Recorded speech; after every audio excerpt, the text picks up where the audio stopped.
Hi. For those of you who don't know me, my name is Aaron Badiria, and I'm usually part of the family that's creating the ruckus in the front row with my three kids, William, Mason, and Genevieve. And I just wanted to share a little bit about my journey to get baptized with you today. I started coming to Northside to be a supportive husband. I knew my wife had a really good relationship with God, and I wanted to support that, but I didn't really buy in to the whole thing. So I didn't buy in when I was raised in a Presbyterian church, and I tended to be the one taking notes in the back of other things in life to make use of the time, as embarrassing as that is. But life throws curveballs at us, and within the last year, my wife and I had three really difficult things happen.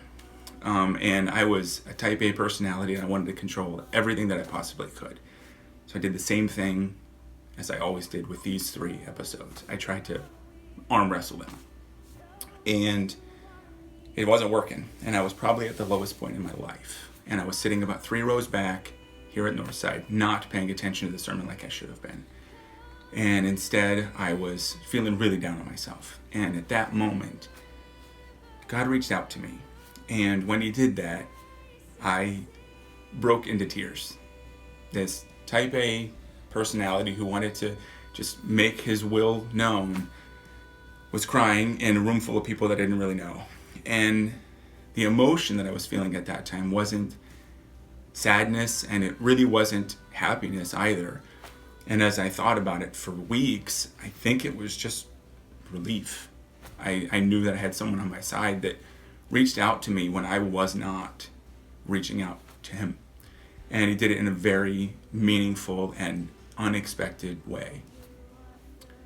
I had spent my life to that point very much like Adam, right? Where I just had this kind of limp wrist and God was reaching out to me and I wasn't paying attention to it. And I was like many of the people in the book of John who were in the presence of God and didn't even know it. They weren't valuing it. They didn't believe it. They were questioning everything. And in that moment, he still reached out to me when I didn't deserve it. And as I've gone through the next weeks, both in and out of church, and I've thought about my progression, I've heard the messages that it doesn't matter that my knowledge of the Bible is so infantile in nature. God doesn't care about that. And he gives you these spiritual gifts that you will be innately good at. And he can use those gifts to help you touch other people and to guide you in your life. And you don't have to know anything. It just lights your spirit on fire when you're using those for the good of yourself and the good of the people around you. It pleases you. That's why darkness will never win. When you're walking God's path, you're going to feel good about it. And you're going to keep walking down that path. And I wanted to just take this moment and publicly announce that I will always be walking with God. And it's been so meaningful to me and so unexpected, but it will be the rest of my life. And so I want to thank everybody here at Northside, everybody present today, for being a part of this day with me, because it's a big thing for me. And while I'm scared to get in front of a group of people and be baptized, if you've been part of VBS, you'll know when life is scary, God is good. Thank you. My name is Gavin Cornelius, and I'm getting baptized because I did a little research on it, and they were talking about, the first thing I was watching was talking about the immersion and how being baptized the word is baptismo, and it means to be immersed.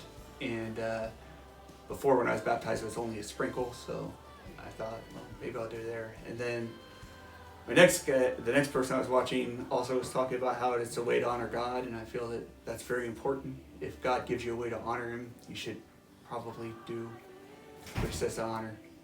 And then thirdly, I was watching this sermon on being baptized in the Holy Spirit, and they were comparing all 3 types of baptism, and they were talking about when you go into when the priest would go into Moses' tabernacle to get into the Holy of Holies, you have to go through 3 stages. And the first stage was he'd have to sacrifice a lamb, and that is representative of being washed in the blood for your salvation. And then the next stage was they come to laver, a cleaning spot. It had to be cleansed, and that represented the water.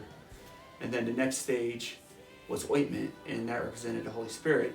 And he was talking about how some people like to skip the water, go straight from the water stage, skip it, and go straight to God. I was like, well, I skipped the water stage. I should really do that stage as well, you know. And because when you go into the presence of God, you want to do it the way He intended you to do it.